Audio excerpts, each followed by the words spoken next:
So we move to the top of the fourth inning. Now we're joined in the broadcast booth by one of the Yellowjackets softball players, Cameron Cassinelli. And Cam, a big series up this weekend at Avitas Group Stadium. Boy, balls were flying out all over the place, weren't they?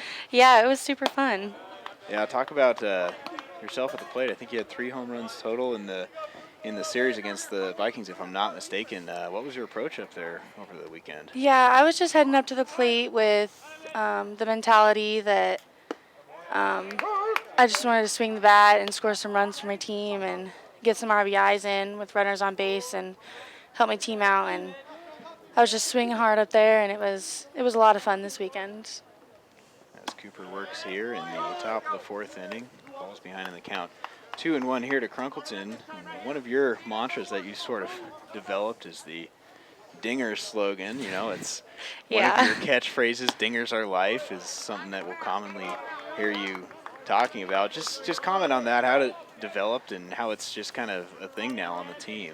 Yeah, we kind of started it last year a little bit, but definitely brought it into Team 16 this year, and we say lots of slogans like Dingers are life, elevate and celebrate, dip and rip, and we have lots of funny things like that to say. So it just really helps with people's confidence at the plate, I think, and it's always fun to shout that stuff out at your teammates. Ball lined into left field. It's going to fall in front of Robinson. So Crunkleton's on here. They lead off single in the fourth inning. And Cam, you're part of a talented sophomore class for the Jackets, and Dingers are life for you and Marissa Prince, a couple of grand slams in her last couple series, and then Heather Tracy as well, 3 home runs, I think, in this series as well. Comment on those two and the sophomore class as a whole coming together. Yeah, we really stepped up last year. A lot of us played as freshmen, so that was a really big deal for some people, I believe. And it's awesome for us to step in leadership roles as underclassmen still, and we're really working for the team, and we're going to be a really successful class all the way through, I believe, and I'm really excited for us, and our little slappers hitting dingers too is just awesome to see. And one of those slappers is Heather Tracy, although I'm not sure what we categorize her as. Right, she's a triple threat is what we call that. Triple threat, and she's one of those that you've developed another slogan for, the nickname Heather Feather. That, I think, started last year as well. Was that you again, or how did that one come it was. She was just really fast last year, and so I started calling her Little Feather. So she got nicknamed Feather Heather. And conveniently rhyming with the first name. Now, Cooper ahead in the count 1-2 against Long. So you guys are out here at Dehler Park, a beautiful Easter Sunday morning, supporting the fellas down here against Western Oregon. Comment on, having this ballpark so close, being able to support the Jackets. Yeah, it's really fun to come down here and watch their games. We always try to come down after ours because their games go longer into the 9 innings and stuff. And we always come down here in our uniforms right after our games and support them and stuff. And it's a lot of fun being so close. Sometimes we even walk. You guys were down here last night. It was a late ball game. We got done around 9 o'clock. And you guys came right down to your uniforms, like you said. And talk about watching that last inning. I know you guys were cheering pretty hard. I heard some elevate and celebrate. It ended up being a walk-off walk. But talk about watching that win for the Jackets. It was awesome. And I loved when Durbin was last one out to bat. We were all shouting stuff out at him. And I believe we helped that pitcher, get him on base and stuff. And it was a lot of fun to be down here. Exciting win last night, and now the Jackets catch a bad break. I think that Leverett was going to be out on the play, but it took Toon's glove off, so instead he'll have a bunt single. And 2 runners on with 1 out. Cooper back in trouble here again.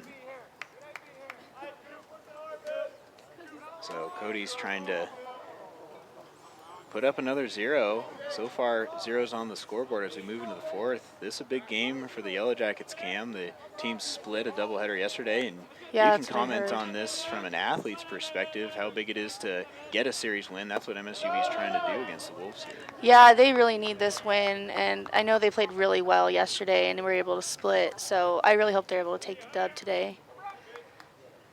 And you guys head to the Tournament of Champions next week, is that right? Yeah. In California. That's a huge regional event. Yeah, we leave Thursday morning, I think. Yeah, comment on playing in that. It's one of a couple tournaments you get to play in. Of course, the Yellowjackets Desert Stinger that we host to kick off the year, and now another big tournament down there. Yeah, the Tournament Champions is really fun because we get to fly over there. So we are only able to bring about 17 people. So we have to make cuts to be able to go and stuff. But it's a lot of fun to be able to go down there, and everybody gets to play, and we play really hard, and we play a lot of good competition. And I believe we play Humboldt, one of our rivals, while we're down there. And that is always really fun because it's just been a team rival for the past probably 10 years. I've heard of many stories about us playing them and stuff, and it's always a good time. And we usually are able to split or something with them. It all goes back and forth every year. That's right. You guys have had a nice little back and forth matchup with the Jacks of Humboldt State. So you'll head down there next week. These Yellowjacket baseball players will be in Lacey, Washington, taking on St. Martin's in their GNAC series. So a little bit of a difference there.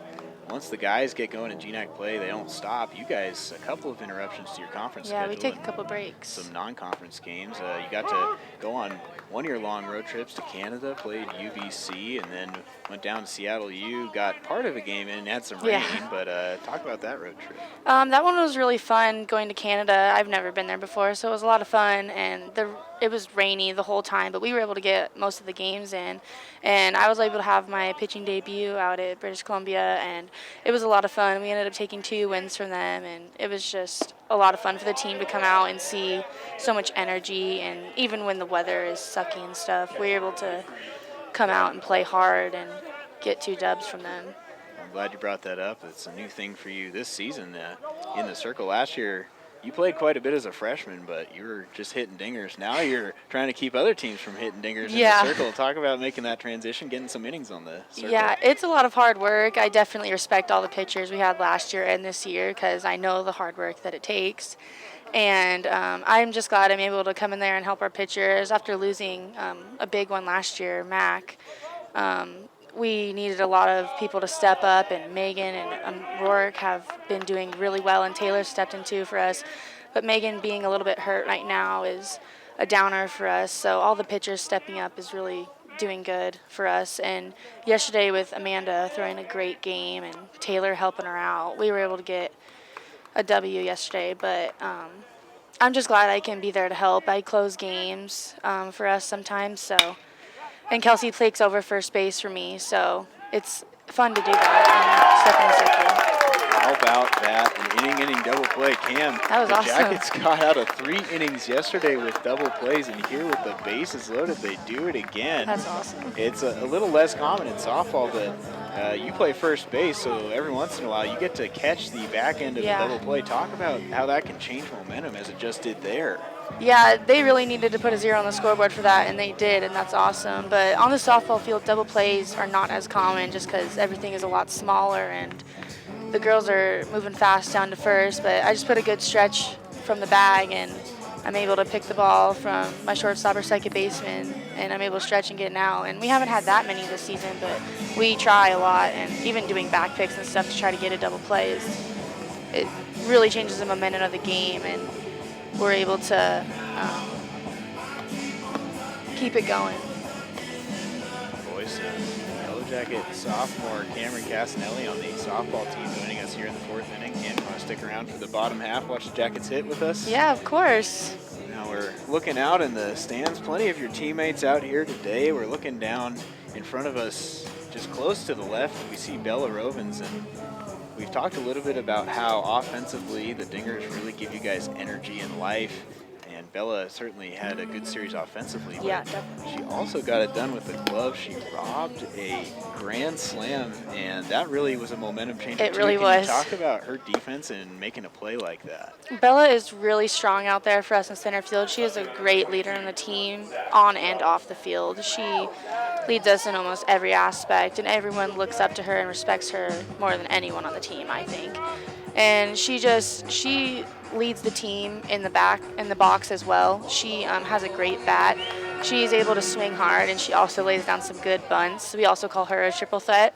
I remember last year she dropped a few dingers too, and this year we're working on it with her. But got to get the dinger mindset. Yeah, back you got to elevate and celebrate to get it there. That's right. You got to work a little bit harder with her. So you got 10 on the season that leads the Yellowjackets. So maybe Bella can start trying to catch up to you No, a little yeah, bit she needs to there. catch up for sure. And if we have all of our players hitting, we are able to win games. And as we scored over the past weekend, it was around like 30 to 40 runs. And it was just crazy how much we can score and how alive our bats were this past weekend. And I know we worked really hard on that, so it's great to see the outcome out there. So we move into the fourth inning. Zach Robinson chops the 2-0 pitch. That's going to roll foul up the third baseline. So the Jackets get out of that top of the fourth inning. What a double play. It was a hard hit ball up the middle. Corey Morris moved to his left, and he's Sternhagen and Toon did it again. They did it twice yesterday for the Jackets. And I don't know if I would have believed you if you told me there'd still be 0-0. The Wolves had the bases loaded there with one out, but he gets out of the jam. So this one chopped to second, going to be out number one as Robinson is put away. So Cam, Bella, in addition to being a junior leader, she's one of the 6 on the team from Sparks, that little group that's come out of Nevada. Her and senior Corey Gammon were the first 2 to come 4 years ago, and they've started a trend. Can you talk about that group that's produced a lot of talent for you? Yeah, I actually have made really great friends with all the Sparks girls. They're actually some of my best friends on the team, and they have some really good players coming out of that town. And then we have Vanessa coming in too, and she ended up starting one game out in center field. But they just have a lot of talent coming out of there, and I know that those Sparks girls go back and they want to take the best players they can from there. And I know that we're still probably looking into recruiting from their high schools and stuff out there. But I believe there's a lot of talent out there, and I love to see girls from the same city come up and stuff because I'm able to do that with my Arizona girls too. So.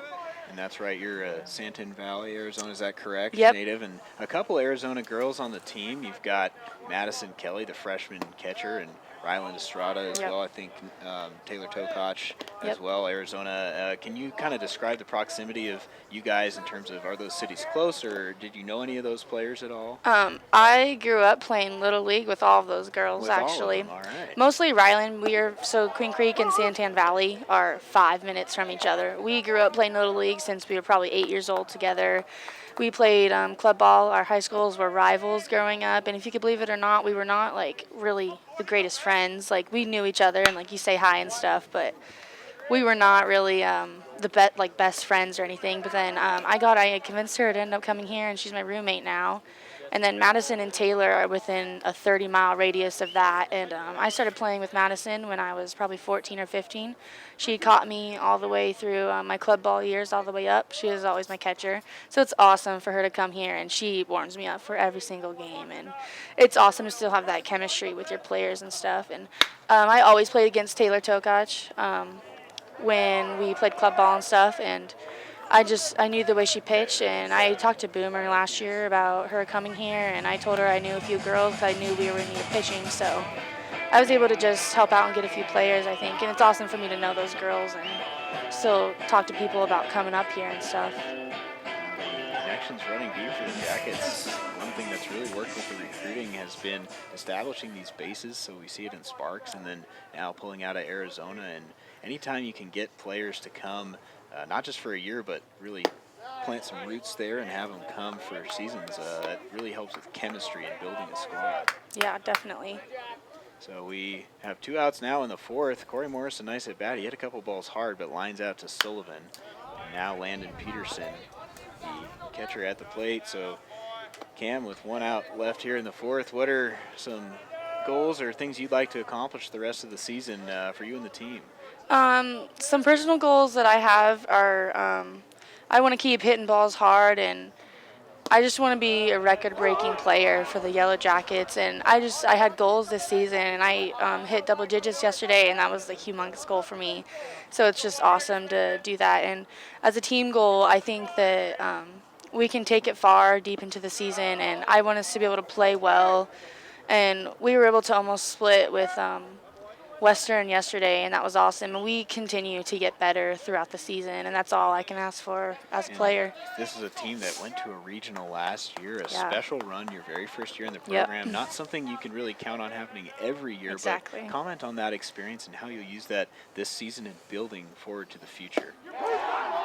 We used that from last season going to GNAC championships and playing Western Washington.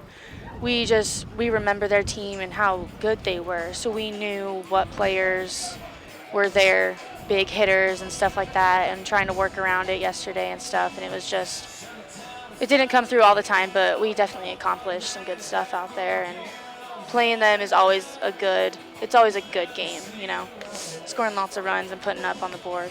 Hitting lots of dingers. Always. Cameron Cassinelli, we'll let you get back out in the sun with your teammates. Thanks for joining us for an inning here at Dehler Park, watching the Yellowjacket baseball team. Yeah, thanks, Evan.